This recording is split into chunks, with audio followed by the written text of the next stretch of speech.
guys, welcome back to World of Tanks with the Captain and new tank drop on the test server. So I'm going to show you what the mouse looks like and a handful of other tanks, and you can get an idea what they're going to look like when the patch goes live. So you can see that this thing's got its customary poly bump. This one probably isn't going to be as high poly as some of the other ones because it's got so many flat angles. Like, the only parts that are going to chew up a lot of polygons are like complex object parts like this and the rounding of the front of the turret and such. But looking pretty good. So you got little nail spikes in the front. And one thing I did read about was the physicality-based shaders. Basically, that's it's using the environment to light this tank, and what they're probably doing is either taking like a sphere and using that sphere with a texture of this environment on it, and it's usually an HDR graphic that's on the sphere, and then it uses that HDR lighting to help light this object. But there's also 3 distinct lighting sources in the garage as well, so there's definitely a light source here. Seems like there's a light source, a warm light source coming from somewhere over here and something else over here. So that's pretty cool. I didn't know that they were doing things that way. And it seems like it's a good step forward because these tanks with their metallic shaders on them and stuff, they look pretty solid. And what actually might be happening is it might be getting the bounced light off this warm thing here, and that's bouncing onto the side of the tank, because there's no light source over here that could be doing that other than that, which is pretty cool. Yeah, so that's the mouse. It's looking good. You can see all the detail and the scratch marks in the front of the tank. One thing that I don't like is that the shadow underneath the tank isn't dark enough. If you look underneath the Jeep, it looks pretty dark. If you look underneath there, it's pretty dark. It just looks too bright underneath here, especially with this white line underneath the track. It kind of makes it look like it's floating in space. So that's one thing that I would critique to make it probably look a little bit more solid. Like even the shadows underneath the tanks over here have darker shadows under them than this tank does. But it's kind of neat.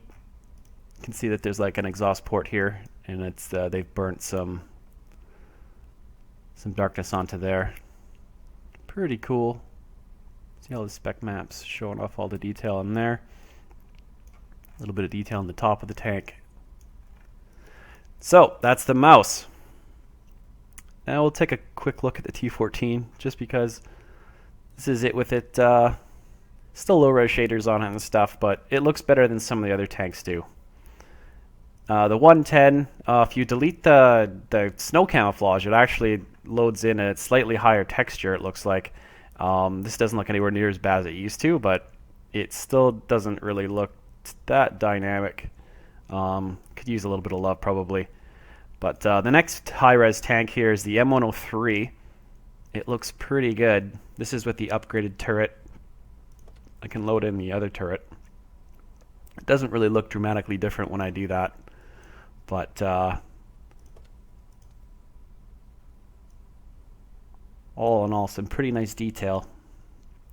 Track detail on the actual tracks looks a little bit low res compared to everything else. Like, that looks pretty fuzzy looking, but this looks really sharp, so you could probably fix that. A lot of nice detail with the bolts.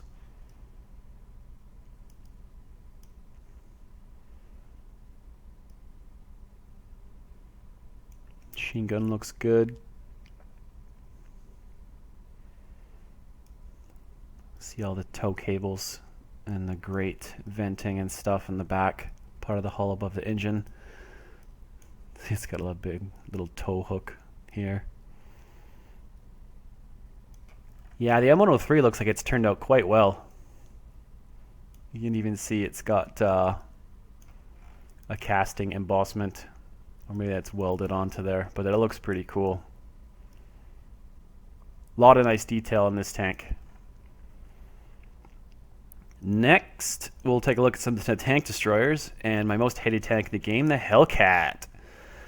So this is it. This is it for all you stat patters. This is your baby. This is what it's going to look like. Can't get any closer to the inside there, but it looks like it's fairly detailed inside there with the gun breech and everything. See, there's a fire extinguisher. Got a machine gun that's looks like it's going to be resting its nose on this little stand. That's pretty funny.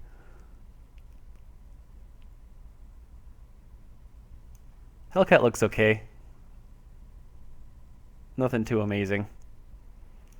See, it's got sledgehammer, axe, bunch of tools there and stuff. Some sticks. All that stuff to help prod the tracks off, probably. This thing looks like it's situated in the ground a lot better than the mouse is. The shadow underneath it's a lot darker. I don't know if it's because the mouse is sitting a lot higher and that it's bouncing less light underneath, but it definitely looks more situated in this scene. Alright, so that's the Hellcat. And next we'll look at the Tortoise. This guy's big. Let's see, once again, we've got rifled barrel that only goes so far down, evidently. A lot of nice detail in around the bolts here. You can see like the mottled looking metal on the front of the hull.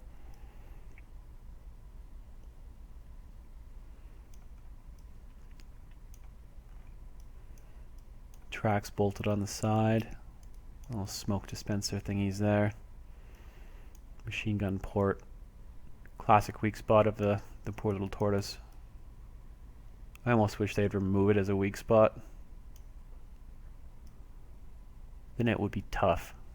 They also have gone in and edited a bunch of the damage modeling for these tanks. So a number of the tanks have actually gotten a little bit weaker. Actually, almost all of them I think have.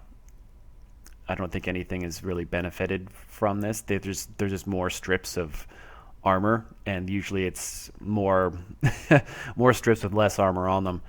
So this is one of the tanks that didn't really benefit from the armor remodeling as far as the collision model goes. Yeah, so the Tortoise looks okay. I don't know if it's my favorite model. It looks maybe better from far away than it does close up. And next, we'll take a look at the medium tanks, and we've got the Panther. The Panther has seen the up-res remodeling, so you can see the tracks are really high-res now. You got all the road wheels. Looking pretty good. It's a lot more weathered looking.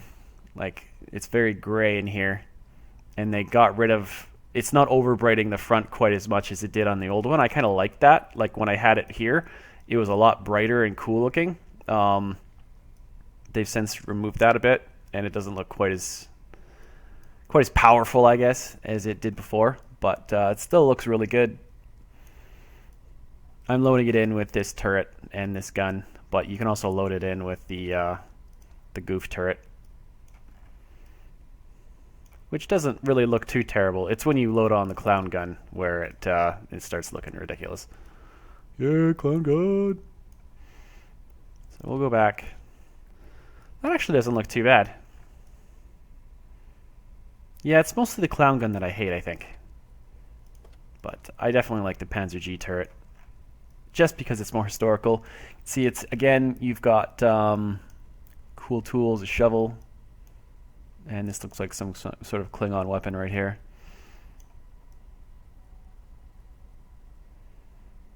Yeah, the machine gun port. Also on the armor model of this, the machine gun port's no longer a weak spot, which is nice. Looking pretty good. So that's the Panther. And I'll load up the RAM, just so you can see what it looks like. It's looking pretty good too, even though it's not high res. I think this one had, I don't know, it just looks a little bit better than some of the other tank models do when they're running in this new lighting, rendering, engine shader stuff that they're applying here. And other than that, that's it. There's nothing else new to report. They've adjusted a bunch of stuff in historical battles and given tanks one or two more APCR shells, removed a bunch of HE rounds and made them AP rounds. But other than that, there's a list of things that they've changed, but not a heck of a lot is fundamentally different. But see the Sherman still looks exactly the same. We'll load on the first gen turret, see what it looks like. It's got an incompatible gun, so we'll buy the crappier gun. Nice short barrel gun. Actually, we'll go with the 75 millimeter. Ooh, look at that, looking pretty. Yeah. Now the question is when they do the Firefly this year, which they have pretty much confirmed that they're doing, are they going to use this turret, or are they going to use a different turret? Because I've seen the Firefly in real life, and it didn't necessarily look exactly like this. It looked a little bit different. So it'll be interesting to see what the Firefly turret looks like. But the British did not use this upgraded turret. The Firefly did not have this massive gun mantlet looking thing. It looked a lot more like this.